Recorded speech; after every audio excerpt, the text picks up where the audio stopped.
लेकिन स्वामी जी आज हमने शुरुआत सारी बेल से की थी और जब आपने वो गदा घुमाई तो उसका अगला हिस्सा मुझे बेल जैसा ही दिखाई दे रहा था। सारी चीज़ें मुझे बेल जैसी नज़र आने लगी। तो बेल की खूबियों के बारे में आज हम आपसे और भी जानेंगे। लेकिन स्वामी जी देखिए, नमी और गर्मी में हमारा शरीर जो है वो जल्दी थकता है, पसीना ज़्यादा आता है और मांसपेशियों में भारीपन, जकड़न या फिर खिंचाव सा भी बहुत सारे लोग महसूस कर रहे होते हैं। अब इस वक्त जो मौसम चल रहा है स्वामी जी, उसमें मांसपेशियों को का ढीला पड़ने से कैसे बचाया जाए और शुरुआत किन अभ्यास से करनी चाहिए? साधारण दंड, देखो ये ऐसे, फिर जो कर सके ये ऐसे हनुमान दंड, और फिर थोड़ा मजबूती आने के बाद तो यूं हो जाएगा ऐसे ऐसे ऐसे ऐसे। इतना भी ना हो तो ये होगा ऐसे भुजंगासन। दो अभ्यास कर लें, एक भुजंगासन, दूसरा मरकट आसन। यो 10-20 बार से शुरू करके हमने तो 100 बार तक पहुंचा दिया है।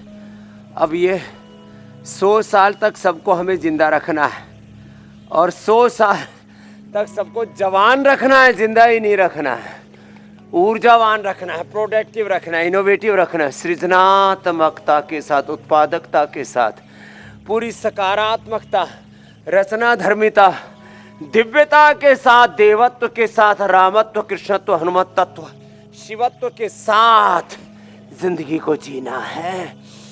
आपने कहा बेल, तो बेल के पत्र बीपी, शुगर और सब प्रकार के पित्त दोषों से बचा लेते हैं और सारे भीतर के अशुभ को, असुरत्व को, टॉक्सिन्स को निकाल देते हैं। तो भगवान शिव का सबसे बड़ा पूजन किसी से होता है तो बेल से होता है। बेल के पत्र को भी आप उसका शरबत बना के पी सकते हैं, बस उसमें चीनी मत डालना, हनी डाल सकते हो, मिश्री डाल सकते हो। आजकल तो मिश्री भी नकली बनने लग गई। भुजंगासन, फिर दूसरा है ये मरकट आसन। अब बात बेल के फल की। बेल का फल, उसमें प्रोटीन भी है, उसमें सारे मिनरल्स में है, विटामिन्स हैं।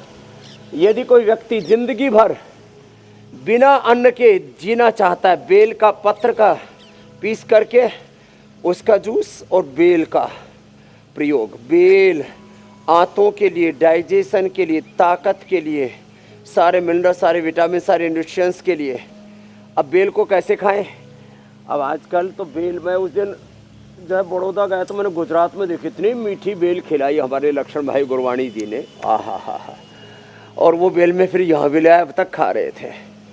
बेल कहीं कहीं तो बड़ी मीठी होती है, कहीं की थोड़ी सी हल्की सी कम मीठी भी होती है, कोई बात नहीं, चलेगा। बेल, और जिनको कोलाइटिस है, ये करीब 50% लोगों को थोड़ा IBS की, कोलाइटिस की, इरिटेबल बाउल सिंड्रोम, कोलाइटिस और आंव संग्रहणी, कुछ ना कुछ पेट की गड़बड़ियाँ हैं। तो बेल को सीधा सीधा ऐसे ही उसका ऊपर का जो है ऐसे फोड़ करके ऐसे ही खा सकते हैं उसको चम्मच से। उसको थोड़ा पानी में घोल करके, चीनी मत डालना, थोड़ी बहुत खांड या थोड़ा बहुत हनी आदि मिला सकते हैं, ना मिलाएं तो और अच्छा है। फिर बेल जो है आप कच्ची बेल तोड़ लें और उसको, उसका छिलका उतार करके सुखा करके उसको खा सकते हैं। बेल का मुरब्बा, बेल की कैंडी भी हम देते हैं, बहुत से लोग उसका भी सेवन करते हैं। मिठाई के तौर पर वो जो है जलेबी, लड्डू, बर्फी, काजू कतली आदि नहीं खाते, वो बेल कैंडी, आंवला बेल कैंडी स्वामी जी है बड़ी फायदे की, लेकिन अब बहुत अच्छी होती है। बाजारों में बेल उतना का फ्रीली शरबत। नजर नहीं आती जैसे हम लोग के बचपन में दिख जाती थी, जितनी आजकल उतनी फ्रीली ये दिखाई नहीं देती है। शरबत बनाने वाले इस तरह के लोगों के पास तो रहती ज़रूर है, लेकिन पहले जो जिस तरीके से बिकती थी, अब आज के प्रोग्राम के बाद बेल वालों की भी चांदी हो जाएगी। लोग इनको गौरव देंगे, महिमा देंगे, उनके गुणों को समझेंगे। बिल्कुल, लोग बिल्कुल। उसकी अवहेलना, इग्नोरेंस, अरे बेल में क्या रखा है, जाओ जरा कोका कोला, पेप्सी, और बोलो वो तो विदेशी थे, अब कैंपा निकाल दी अंबानी साहब ने, वही पी लेते हैं। ये सब जो है ना ढकोसलेबाजी, इसने लोगों की जिंदगी तबाह कर रखी है। अच्छा स्वामी जी देखिए, अगर किसी को शरबत पियो और गन्ने का जूस पियो, जी मेरे बिल्कुल। भाई।